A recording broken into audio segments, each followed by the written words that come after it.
Di materi kali ini saya ingin lebih banyak mengulas, ingin lebih banyak menyadarkan Anda bahwa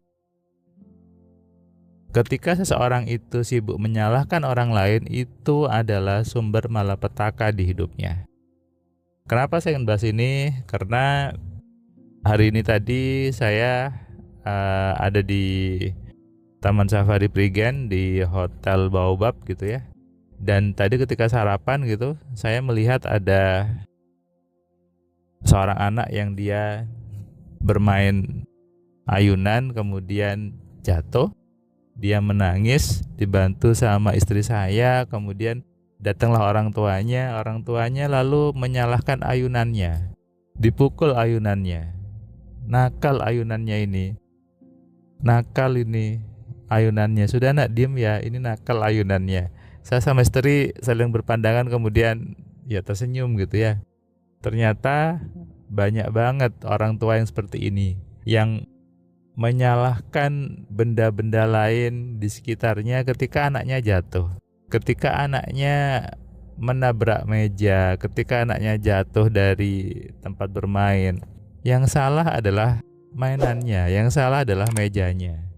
Ini mungkin sudah menjadi kebiasaan gitu mungkin ya.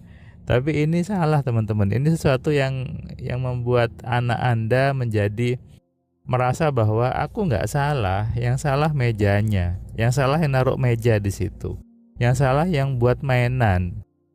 Kemudian ketika ada anak kecil sedang bermain kemudian nabrak meja ceduar gitu ya, nangis anaknya, yang salah siapa? Yang naruh meja di situ.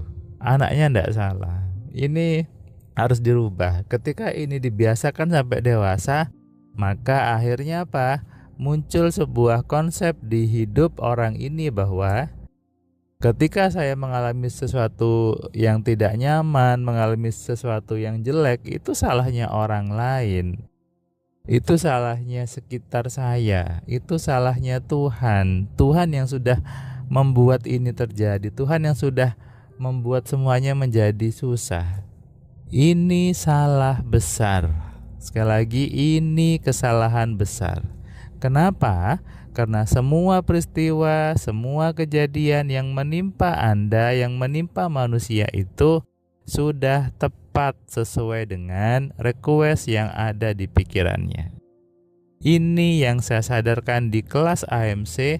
Ketika banyak orang belajar AMC di kelas, mereka pun tersenyum dan mereka mengatakan bahwa saya yang salah ya. Ternyata selama ini saya salah berpikirnya. Saya salah baca buku, saya salah dengerin ceramah, saya salah nonton filmnya. Ini yang harus dimunculkan. Ketika sudah sadar salahnya, maka baru bisa berubah. Maka baru muncul bahwa harus ada yang diubah di diri saya. Harus ada yang saya ubah karena saya salah. Nah, mengakui salah ini tidak semua orang mau untuk menerima kesalahan. Orang lebih senang menyalahkan orang lain. Karena dari kecil tadi yang salah mejanya, yang salah yang naruh mejanya. Saya ke kedua putri saya selalu membiasakan bahwa ketika dia jatuh, ketika dia pecahkan botol, ya sudah. Saya bilang hati-hati ya lain kali, gitu aja. Tidak perlu nyalahkan botolnya, tidak perlu nyalahkan mejanya. Bahkan ketika naik sepeda kemudian jatuh, ya saya bilang hati-hati. Karena kalau jatuh sakit kan, hati-hati ya, pelan-pelan. Sudah selesai. Bukan malah nyalahkan mejanya, nyalahkan yang buat jalannya. Harus diterima, harus disadari ini adalah hukum kerja di semesta ini. Ini adalah sunnatullah yang sudah Allah berikan kepada kita, bahwa setiap perbuatan kembali kepada pelakunya sendiri.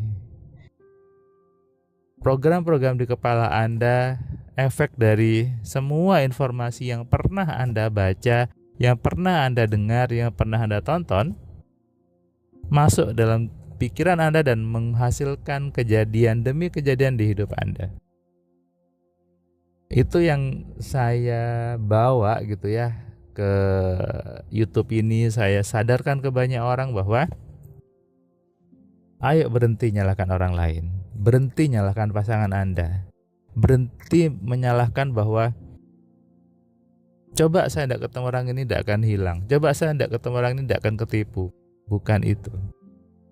Anda yang salah, kita yang harus berubah. Kalau setiap manusia mau menyadari ini, damai hidup ini sebetulnya. Tidak akan ada orang yang membentak orang lain, tidak akan ada orang yang sibuk marah gitu ya. Ketika sudah mau marah, istighfar dulu, kemudian menyadari bahwa saya yang salah. Enak kan?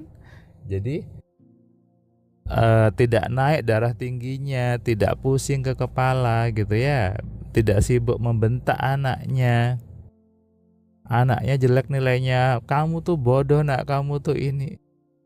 Tidak gitu caranya, bukan seperti itu. Anda orang tua evaluasi diri, semuanya dari Anda. Ketika Anda mengalami situasi bangkrut yang tidak nyaman di hidup Anda, di bisnis Anda, itu juga adalah efek dari program di kepala Anda.